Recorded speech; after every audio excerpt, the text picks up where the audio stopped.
Hey guys, Joe here at ECRM's Global Wine, Beer, and Spirits and on-premise adult beverage sessions in New Orleans. And I have Sarah from Park Street Imports with me. Thank you for joining us. You're welcome. Thanks for having me. So, one of the things that we have going on at this session is a lot of suppliers from other countries. And what I wanted to talk to Sarah about is the role of the back office import.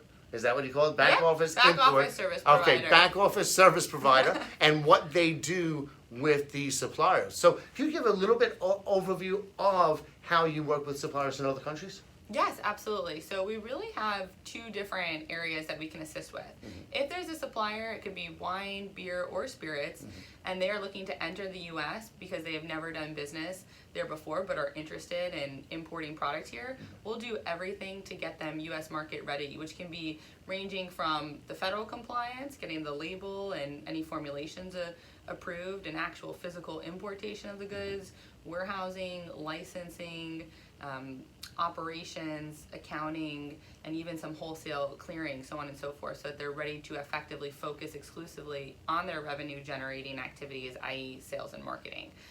If there is also a brand that's already selling within the U.S., mm-hmm. then it can be a matter of having access to greater economies of scale and also being able to outsource certain functions so that they can be more dedicated to some of those revenue generating activities. Is there a specific order of how this works, or can it come in different directions? For example, maybe there's a supplier here who met with a buyer, a retailer who wants their product, mm-hmm. but now and then they go to you. I mean, Sure. Does it come in different directions? Oh yeah, absolutely. It does 100% come in different directions depending on the needs of the supplier and mm-hmm. where they're at within their life cycle. So for the purposes of ECRM, with suppliers being able to have the opportunity to connect directly with retailers, but then trying to figure out almost that missing puzzle piece of how do I then, if I'm a supplier, actually execute on this opportunity that's put in front of me. There's companies like Park Street that have the ability to do some clearing wholesale services, which we do provide in the states of New York, New Jersey, and Florida, and California, mm-hmm. which happen to, of course, be some of the biggest markets out there as well.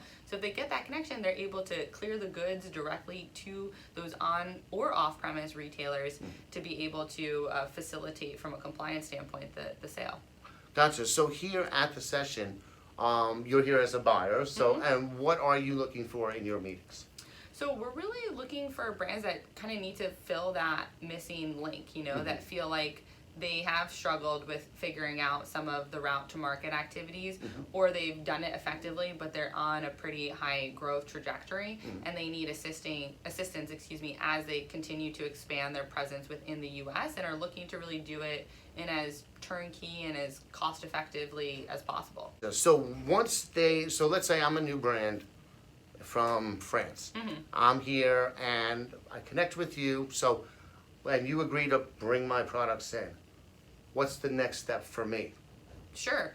That kind of goes back to your original point of it depends on what the situation is, but let's mm-hmm. just say, for the purposes of this discussion, that it's a brand that has not done any sales in the U.S. No distribution, nothing. Square one. Right. We'd have to start with, first and foremost, mm-hmm. it is a highly regulated industry. I know, mm-hmm. We've heard a lot of talk about the 3-tier system regulation. So we would need to ensure that the product is ready to be sold in the U.S., which in the purposes, for spirits, you're looking at that probably requiring some formulation testing. Wines or spirits and beer are going to need what's called a COLA, a certificate of label approval. Mm-hmm. Has the government warning, all the information about the product, to be able to have it here, and then really making sure that we can understand where the goods need to go so we can pick it up from the producer, or point of production, schedule the freight, clear customs, and have the product here so that when the sales are ready to take place, the product's here and we have everything set up federally as well as at the state level from a licensing perspective to be able to move forward with the sales.